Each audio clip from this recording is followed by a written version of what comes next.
اب انسانی تمدن کے دو بہت اہم مسائل ہیں اور بڑے گہرے فلسفیانہ اہمیت کے حامل۔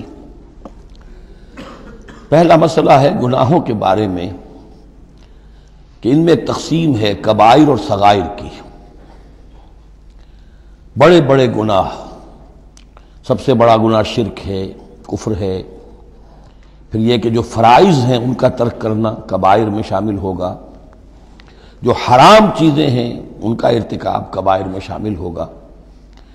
ایک ہے چھوٹی چھوٹی کوتاہیاں جو ہو جاتی ہیں، آداب میں ہو جاتی ہیں،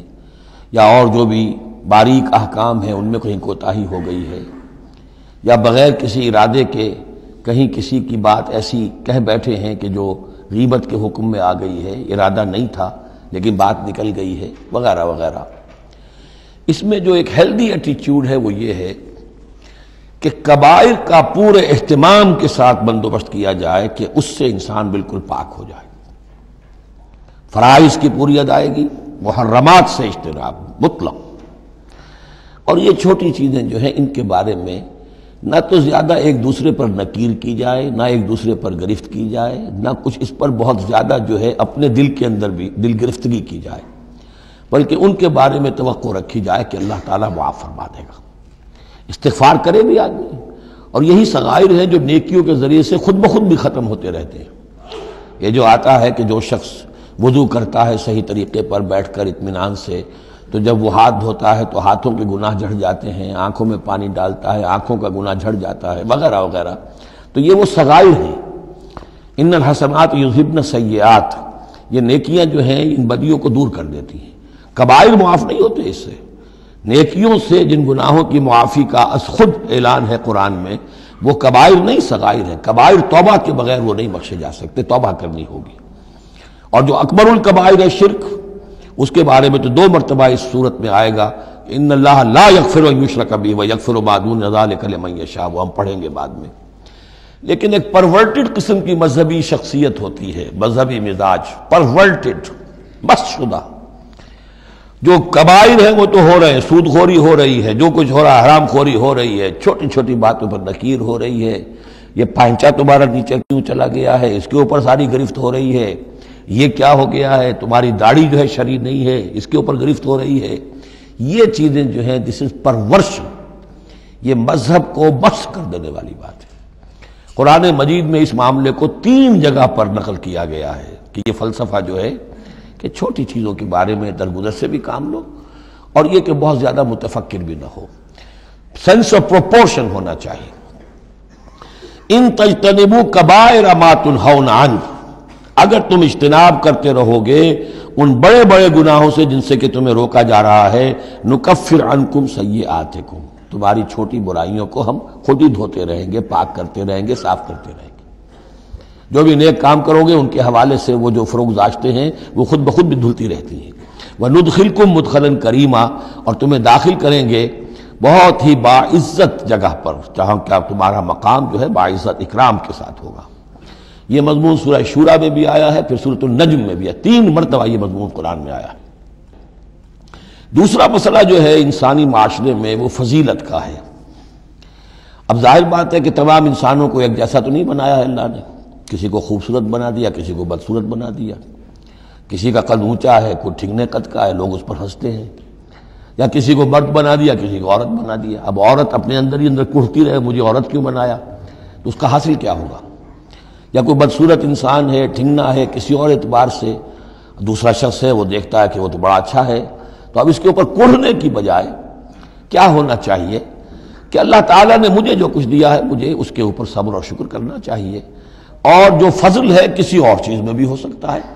میں نیکی میں آگے بڑھ جاؤں، میں خیر کے کاموں میں آگے بڑھ جاؤں، میں علم میں آگے بڑھ جاؤں، تو یہ چیزیں جو ہیں انسان دوسری چیزوں سے اپنی ان کی تلافی کر لے، بجائے اس کے کہ ایک نیگیٹو اس کی سائیکالوجی ڈیولپ ہوتی چلی جائے، کڑھنا اور اندر ہی اندر جھڑتے رہنا، جس سے کہ پھر طرح طرح کی جو ذہنی بیماریاں پیدا ہوتی ہیں،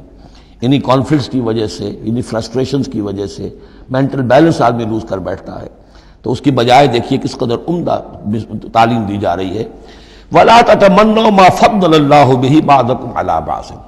اور تمنا نہ کیا کرو اس شے کی کہ جس کے ذریعے سے اللہ نے تم میں سے بعض کو بعض پر فضیلت دے دی ہے۔ اب اللہ کی دی ہوئی فضیلت ہے، اس میں آپ تمنا کریں، اور دوسری طرف یہ کہ اس میں حسرت ہو جائے۔ اب اس میں خاص طور پر جو مسئلہ ہے انسانوں میں، جو آج کا سب سے بڑا مسئلہ ہے دنیا میں، جیسا کہ میں نے بتایا ایکسپلائٹ کیا جا رہا ہے، مساوات مرد و زن۔ اب یہ بھی ایک فضیلت ہے، کسی کو اللہ نے مرد بنایا، کسی کو عورت بنایا۔ اب پہلی بات یہ بتائی جا رہی ہے للرجال نصیب مما اکتسبوا، مردوں کے لیے حصہ ہے اس میں سے کہ جو وہ کمائیں گے، وللنساء نصیب مما اکتسبن، اور عورتوں کے لیے حصہ ہے اس میں سے جو وہ کمائیں گی۔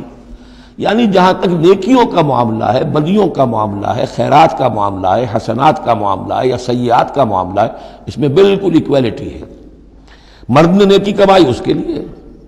عورت نے نیکی کمائی اس کے لیے، اس میں برابری ہے۔ عورت نیکی میں مرد سے آگے نکل جائے، اتنے مرد ہوں گے کروڑوں کہ جو رش کریں گے حضرت خدیجہ کی کے مقام پر، کہ جو ان کا نمایاں ہوگا قیامت کے دن، یا حضرت عائشہ یا حضرت فاطمہ کا مقام، تو وہ عورتیں تھیں اور مرد ہوں گے بڑے بڑے، لیکن یہ کہ ان کی خاک کو بھی نہیں پہنچ سکیں گے۔ تو یہ ہے کہ اس میں تسلیم کرے آدمی، تسلیم و رضا، کہ جو بھی اللہ نے مجھے بنا دیا اور مجھے دیا ہے، اب مجھے اس میں بہتر سے بہتر کرنا ہے۔ یہ میرا شاکلہ تو اللہ کی طرف سے آ گیا ہے، کل یعمل علی شاکلتہ، اور جو ہم پڑھ چکے سورہ بقرہ میں کہ لا یکلف اللہ نفسا الا وسعہا، وسع جو ہے وہ اللہ نے بنا دی ہے۔ تو اب اس آیت کو بھی غلط کوٹ کیا جاتا ہے کمائی کے لیے، کہ عورتیں بھی کما سکتی ہیں، دیکھیے لکھا ہوا نصیب مما اکتسب، ان کے لیے حصہ ہے اس کمائی میں سے جو انہوں نے کیا۔ اچھا، کمائی سے مراد یہ سمجھ لیجیے قرآن مجید میں صرف ایک جگہ ایسی ہے سورہ بقرہ میں جو ہم پڑھ چکے ہیں، جہاں کسب کا لفظ آیا ہے معاشی جد و جہد اور معاشی کمائی کے لیے۔ باقی پورے قرآن میں کسب آتا ہے اعمال کے لیے، کسب حسنات، کسب سیئات، بدیاں کمانا، بھلائیاں کمانا، کسب اس کے لیے۔ اور دلیل اس کی یہاں کیا ہے، مما اکتسبنا نصیب۔ اگر تو ایک عورت نے کمائی کی ہے، تنخواہ 10,000 کی ہے، تو 10,000 میں سے 2,000 تو نہیں ملے گا اسے، باقی 8,000 شارٹ میں جائے گا۔ تو نصیب مما اکتسب نہیں ہے وہ، تو اگر کسی کی واقعی کوئی کام کرتی ہے خاتون، اگر کوئی اس میں حرام پہلو نہیں ہے، پیشہ جو ہے وہ بھی شریفانہ ہے، اس میں جو بھی آداب ہیں پردے کے، سطر کے، حجاب کے، وہ بھی ملحوظ رکھے ہوئے، ٹھیک ہے، تو جو کمائی اس کی پوری اس کی ہوگی، اس کا حصہ تو نہیں ہوگا۔ اعمال میں البتہ آیا ہے کہ اعمال میں جو ہے مختلف اعمال کے مراتب ہوتے ہیں، کتنا خلوص نیت کتنا تھا، آداب کتنے ملحوظ رکھے، یہ ہم سورہ بقرہ میں حج کے ذکر میں بھی پڑھ چکے ہیں کہ ان لوگوں کے لیے بھی نصیب مما کسبوا، جو انہوں نے کمایا ہوگا اس میں سے حصہ ملے گا۔ تو یہاں پر یہ نیکی اور بدیوں کا تذکرہ ہے، یعنی جہاں تک مورل لیول ہے اس میں عورت اور مرد برابر ہیں، ہیومن ڈگنیٹی، ہیومن آنر اس میں برابر ہے، مورل لا برابر ہے۔ لیکن یہ ہے کہ باقی جو معاشرتی ذمہ داریاں ہیں اور ان کے حوالے سے جو تقسیم کار اللہ نے رکھی ہے، اس کے اعتبار سے فرق ہے۔ اب اس فرق کے ساتھ اگر عورت ریکنسائل نہ کرے اور اس پر کڑتی رہے اور مرد کے بالکل برابر ہونے کی کوشش کرے، تو فساد کا جو سارا معاملہ جو ہے اس معاشرے کا، وہ فساد کے نظر ہو جائے گا۔ وَاسْأَلُوا اللَّهَ مِنْ فَضْلِهِ، اور اللہ سے اس کا فضل تلاش کرو۔ اے اللہ تو نے مجھے اس معاملے میں کم رکھ دیا ہے، اے اللہ مجھے اس معاملے کے اندر تو مجھے ہمت دے، میں ترقی کروں، تو اللہ تعالیٰ بہت سے لوگوں کو کسی اور پہلو سے نمایاں کر دیتا ہے۔